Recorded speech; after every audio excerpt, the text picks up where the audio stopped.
most of that was all correct. I'm not sure exactly who you're listening to that says it wasn't. We obviously see that Maricopa County is trying to tell everybody that they had absolutely no problems and it was absolutely perfect. I think that one thing that we have found is that nothing is perfect, and if we can find ways to improve, that's what we're going to do. This is why we've turned everything over to our Attorney General, Mark Brnovich, asking him to open up an investigation. And what we would like him to do is to please take all of these reports, take all this information, and verify it. He has the ability to get experts. He has the ability to do canvassing if he wants, or just double check everything with cybersecurity people. Give it to him. Let him verify it. Then we'll see what he says. What are the things specifically in this report that you think that you want Brnovich to investigate, or you just like investigate the whole thing? No, I think he needs to look at everything that's in there. Obviously, some things are more important than other things, Dennis. We're wondering why there were duplicate ballots that were marked duplicate on the outside of the box, but they did not have coinciding numbers on them with the originals, because it's difficult for anybody to ascertain if they're really duplicates or not. I certainly would like to have him check into the fact that somebody logged on and there were over 37,000 entries that were done very quickly in a very short period of time, which ended up making the logs roll over and deleted some of the data from the very beginning because it overrode the original things. So there's some questions in there that just aren't making sense, and I'd like him to look into them. But if the auditors in all of these months could not find absolute answers to these questions, what makes you think the Attorney General is going to do any better? Okay, well, first of all, part of the reasons why they couldn't get all the answers is because Maricopa County would not turn us over much of the information. They would not cooperate. For those of you who don't know, when we first started this, I asked them to do this with us. I asked them to do it jointly. They originally said they wanted to do with it jointly, but then consequently backed down and said, no, we don't want to. I don't know why that was, other than I know they got some legal advice, so I can only assume that, maybe they didn't want to hear what an audit would do. I hope that's not the case. But the reality is that's why it took so long. Not only did we not get the information we needed, we had to keep going back to court. They sued us. And then on top of that, we had people from all over the place suing us every week. So it's amazing we got what we did at this point. Where do you go from here? You had said that there would be committee hearings. I assume that that's probably in January when the legislature reconvenes. Where do you go from here? Okay, as far as the Senate body, our job is to set policy. So our Senator Peterson, that was up there with me today, he is the chair of the Judiciary Committee. We also have a Government Elections Committee. Those committees are, talking about calling immediate special committee meetings so they can start going over all of this information and start drafting legislation so we can get it done as quickly as possible. That will be before January, so you'll need to be called in the next week or 2 weeks or 3 weeks? Whenever they want to, and then the question is about how quickly we can get this done. If there are some things that we can specifically get done that is reasonable, that we know we've got the votes on, we'll reach out to our governor and say, would you mind calling a special session, at least get us these basic things in place before the next elections. We're pretty sure that some of the election things that need to be done, the other side of the aisle, they have fought this all the way, so they're probably not going to jump right in and say, yeah, we'll vote for a special session. But we're hoping there's some good common ground that we can find here and at least get started on that. Have you been invited to any of these hearings when Judy meets or the government committee? I know they've had their problems with the county, but there's a lot of unanswered questions, as Dr. Sheever pointed out. I'm sure there's an explanation for that. Will they be given a chance to explain themselves? Mary Jo, we have invited them all the way along.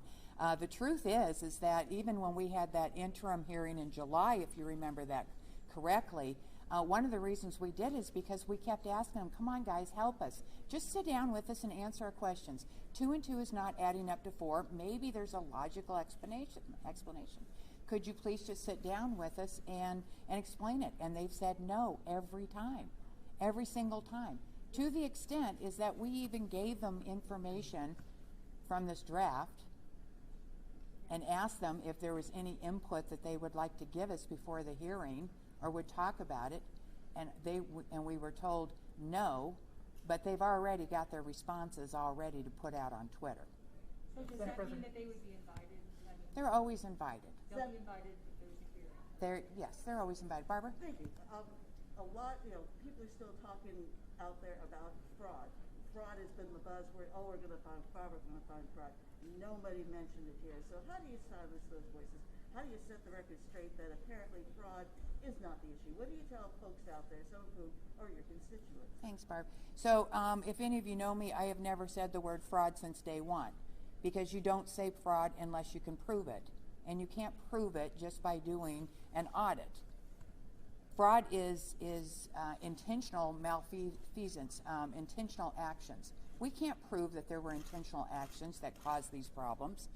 What we do know is that there were problems and they need to be fixed. It is up to the Attorney General's office to ensure that statutes are followed. That's his job, so therefore he can decide whether there is anything improper that needs to be investigated. Now, we've heard a number of times from Doug Logan from Ben Cotton today that, well, there could be an explanation as we don't know for sure. And we heard that a lot. I mean, is that a red flag for some of these findings? Oh no, it's not a red flag. It's called, we're doing an audit to the best of our abilities, and when we have the other side, I mean, can you imagine if you were an auditor and you went in to go audit one of our agencies or a big corporation, and they said, we're only going to let you see these books over here. We're not going to let you see them over here. So an auditor can only do the audit on what they're available to see, and of course that audit is going to have a disclaimer on it that says, I did this to the best of my ability. It doesn't answer all the questions, but I can tell you what this leads me to, and I can tell you some suggestions about what it may or may not be, but it needs further investigation. That's the best we can do. But I'm not concerned. To be honest with you, I am not concerned that the fact that they said that there are different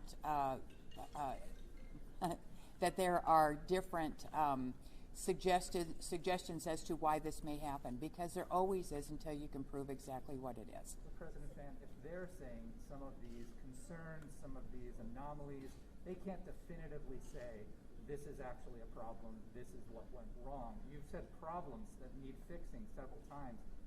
Why are you comfortable moving forward legislatively to fix things that even your auditors can't affirmatively say are actually problems? Okay, so first of all, we do know that there was a number of our statutes that were broken. They were not followed. Chain of custody wasn't followed. We know that duplicate ballots were not identified the way they were supposed to be. We know that when the ballots actually came in, they were stuffed in boxes and not put in the way that they were indicated they should have been on the tally sheets. There is a whole list, as Mr. Bennett pointed out, there's a whole list of our statutes that were not followed. There is a number of election procedures that were not followed. So at the very least, we should be holding somebody accountable and saying, guys, we have laws in place just for this absolute reason. Next. But that's exactly the Next, point. Howard. You say the statute, you have election procedures manual, you have statutes, they're on the books.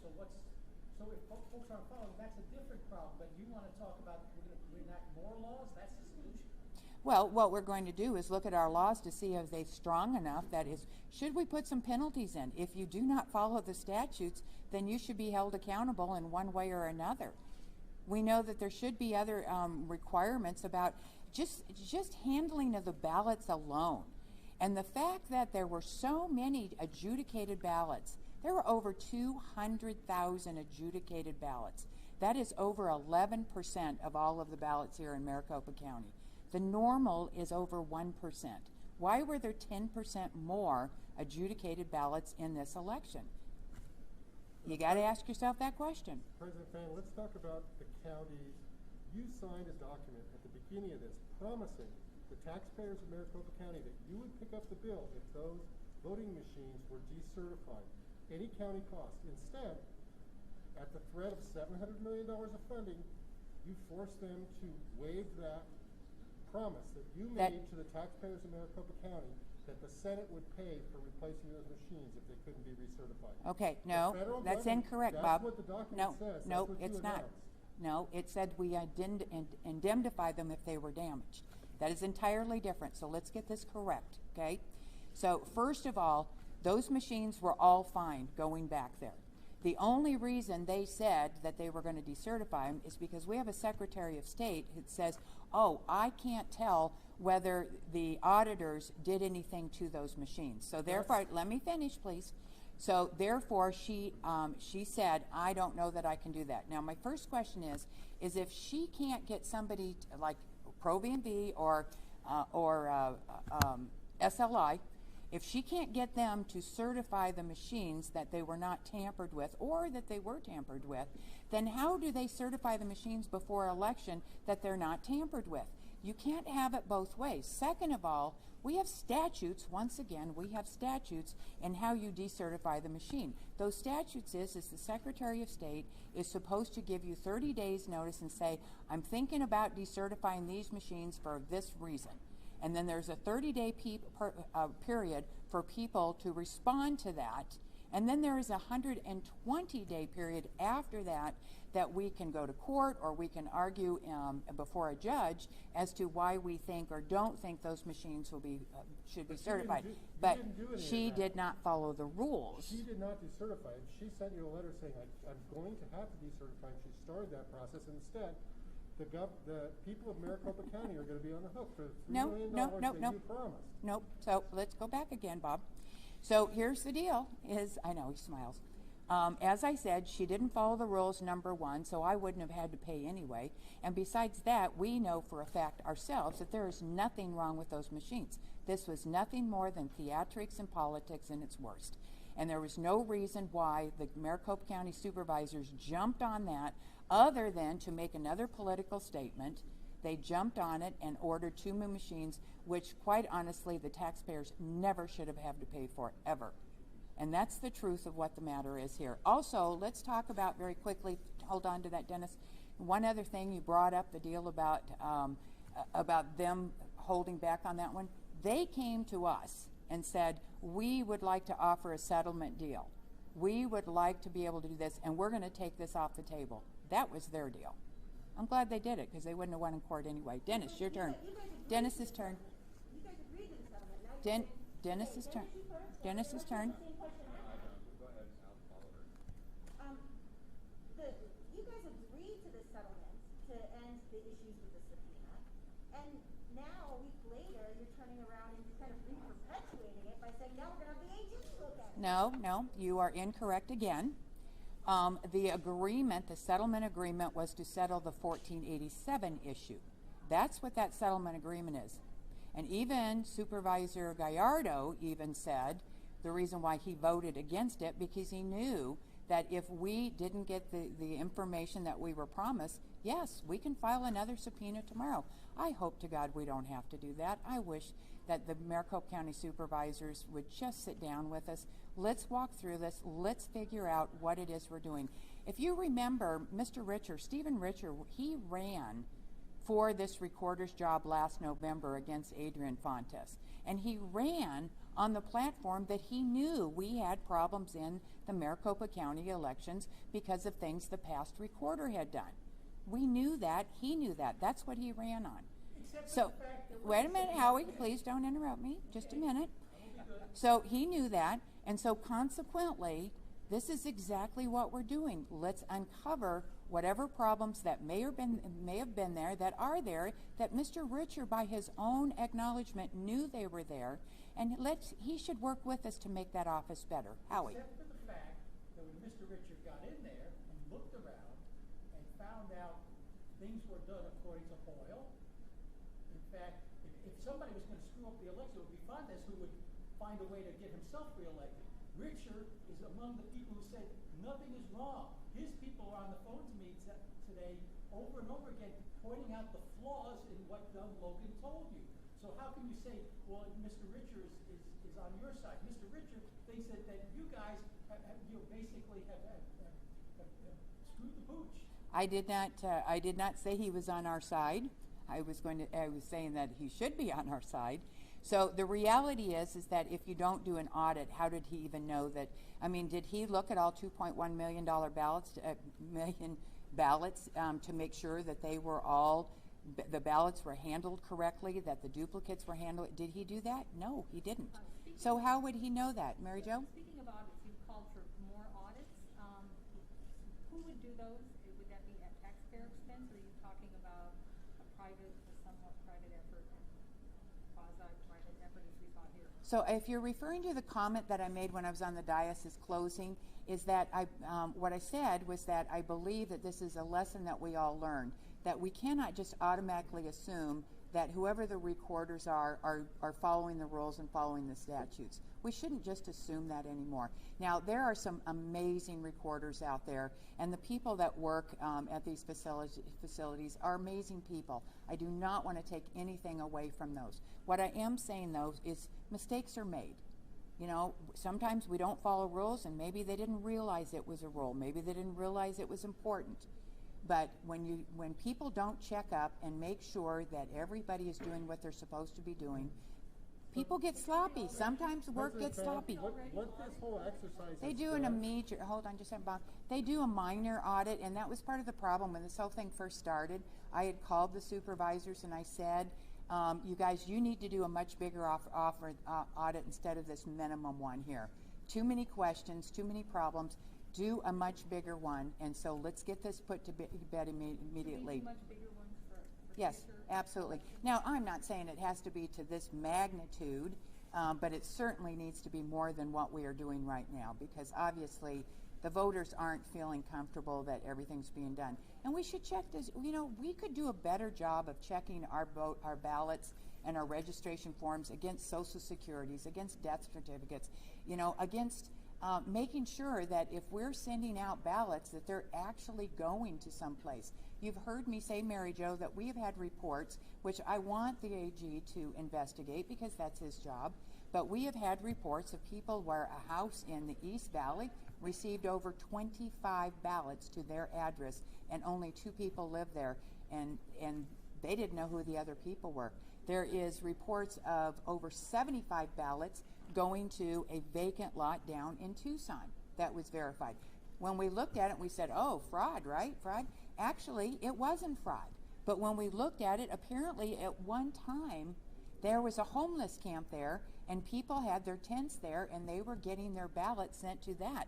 But unfortunately, the homeless camp apparently dispersed. The people were gone, and nobody notified the recorder that don't send the ballots to the vacant lot anymore. Those are the things that should be fixed, right? They shouldn't be. The post office doesn't So, deliver ballots. you're next, sir. Yes, in the spirit of dispelling conspiracies, because as you said, this is about voter confidence Uh-huh. and restoring confidence. Some of the other conspiracies, yes or no, Chinese intervention, that they slipped in ballots. Can you say now today that did not happen? I can say that they did not find any of that, so I guess I can say that did not happen. Andy Biggs' green button theory, 10,000 votes or more were not counted or switched because someone was asked to press a green button more than once at the ballot box. I know nothing about that. We didn't even have a conversation, so. The Andy Biggs vote switching theory, that tens of thousands of votes don't match paper ballots that ended up in the computer and then switched from Trump to Biden. I'm not familiar with that accusation, so I'm not familiar with that accusation, so I'm not even going to comment on that one. How about the dead people voting theory? I know you mentioned that you wanted to find out more about that. Uh-huh. Where do you stand today about the Oh, conspiracy theory that dead people voted? Well, I don't think that's conspiracy theory because we do know that there are some ballots that have gone out. The report says, I don't know, you guys remember 200 plus, right? So yeah, 254, something like that. That they identified. Now they say Potentially, yes, and we always say potentially, right? Until the Attorney General digs into this and can verify this stuff, I'm going to say potentially. This is what they found. $6 million, shouldn't they have figured out whether there were actually 200 plus dead people that voted? I mean, that's something you wanted to know, and you don't have the answer today after 6 months. That is true, because we could take another 6 months and keep doing all this, and I have no problem doing that. Personally, I'm kind of glad the audit is done at this part, but this is where the Attorney General is going to take over. He has access to a lot more roles than we do, access to Social Security numbers, access to more death certificate. We as a legislative body, we gave him a substantial amount of money 2 or 3 years ago, Mary Beth, or Mary Jo, I don't remember, for him to open up an elections department to investigate these kind of things. That's why I want to turn it over to him. He's got the staff, he's got the money. I want him to do it. It's not over. What about the routers? They promised us we are still going to get all the data we need from the routers and the Splunk logs. Draft report says that canvassing from Liz Harris's group would be integrated. It was integrated in this report. No, it was not. That's what the draft report No, says. it wasn't. That won't be in the final report then? It's not in there. We did not do any canvassing. I just saw a We draft didn't report. authorize anybody. No, yeah, let's get that very, very clear. We promised the DOJ that we would postpone any of that indefinitely, and we still have not done it. But- We do know that Liz Harris and possibly some others, they did their own canvassing, and I understand they not only did it in Maricopa County but some other places. And I do not know her personally, but I have sent the word out there and said I would love you to please turn that over to the Attorney General's office and let him back up or verify whatever it is. But Logan Okay. said that he had incorporated some of Liz Harris's stuff in there, this unverified volunteer stuff. He said that was incorporated into some of their findings. I don't believe he did. Why was it taken out? I don't believe he did. It was in the draft report. Did he suddenly not use it? No.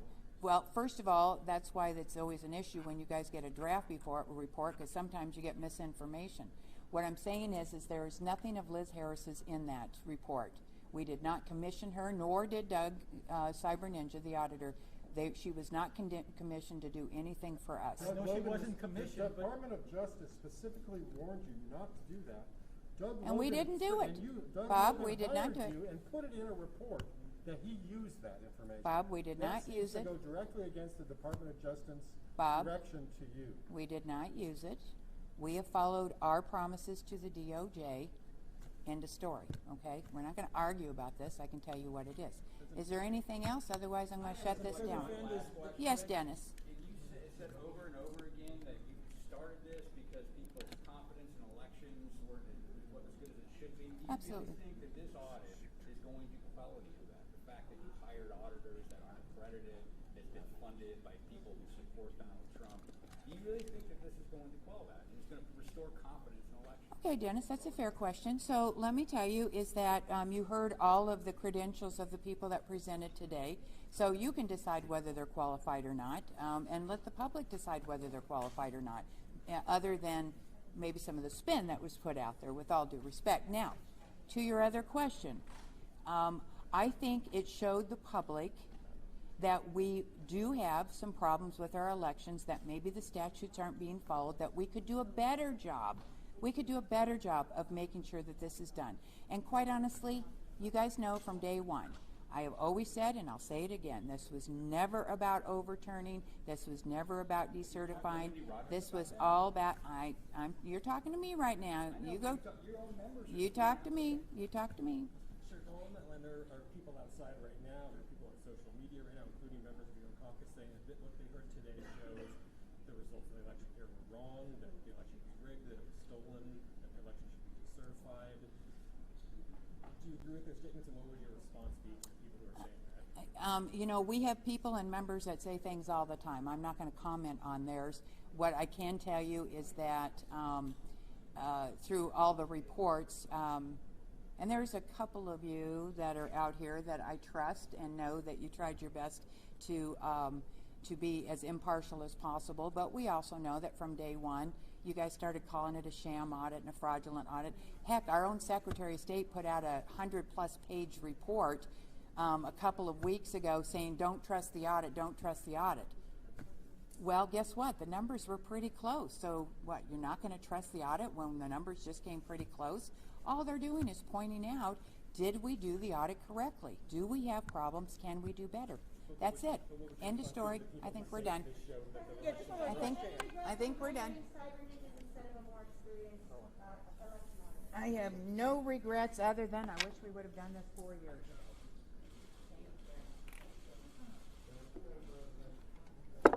In Thank you.